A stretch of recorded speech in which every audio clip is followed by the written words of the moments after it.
वहीं केंद्रीय मंत्री अनुराग ठाकुर ने पत्रकारों से बातचीत की। उन्होंने इस दौरान कांग्रेस पर जमकर निशाना साधा।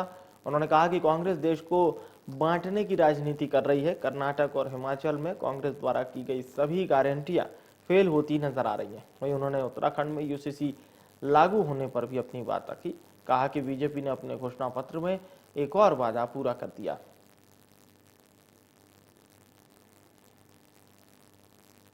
अगर भारत की सीमा पर कोई फौजी, कोई हिमाचल का, उत्तराखंड का, पंजाब का, राजस्थान, हरियाणा का, कहीं का हो, क्या उसको गोली चलाने से पहले देखना पड़ेगा कि टैक्स किस राज्य से आया है, किस राज्य के टैक्स पेयर के पैसे से इस गोली, इस बंदूक को खरीदा गया है?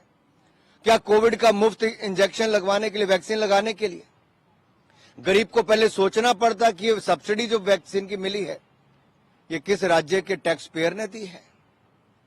क्या गरीब को मुफ्त अनाज मिलता है, आज उसको यह भी सोचना पड़ेगा कि किस राज्य से इसका टैक्स का पैसा आया है?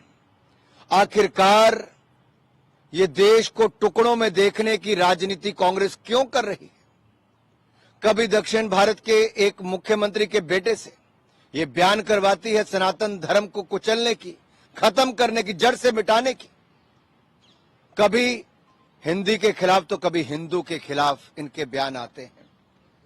ये संयोग है या प्रयोग है? अगर कर्नाटक की सरकार को अपने गारंटियां फेल होती दिख रही है, जो पूरी नहीं हो रही, उनका मजाक उड़ रहा है वहां पर। मुख्यमंत्री कहते पैसा नहीं है, तो वहीं पर उनके हिमाचल प्रदेश के मुख्यमंत्री कहते हमने तो कभी सरकारी नौकरी का वायदा ही नहीं किया था।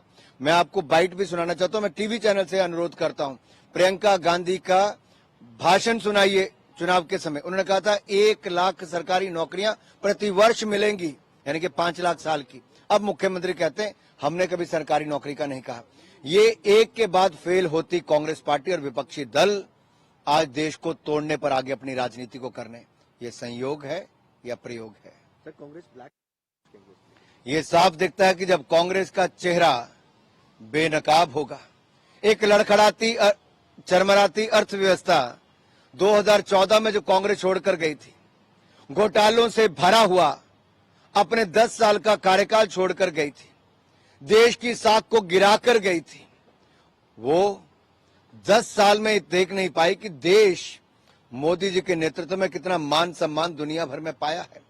वो ये नहीं जान पाई कि कैसे 10 सालों में 10 लड़खड़ाती चरमराती अर्थव्यवस्था 5वें नंबर की अर्थव्यवस्था बन गई और अब तीसरी सबसे बड़ी अर्थव्यवस्था बनेगी।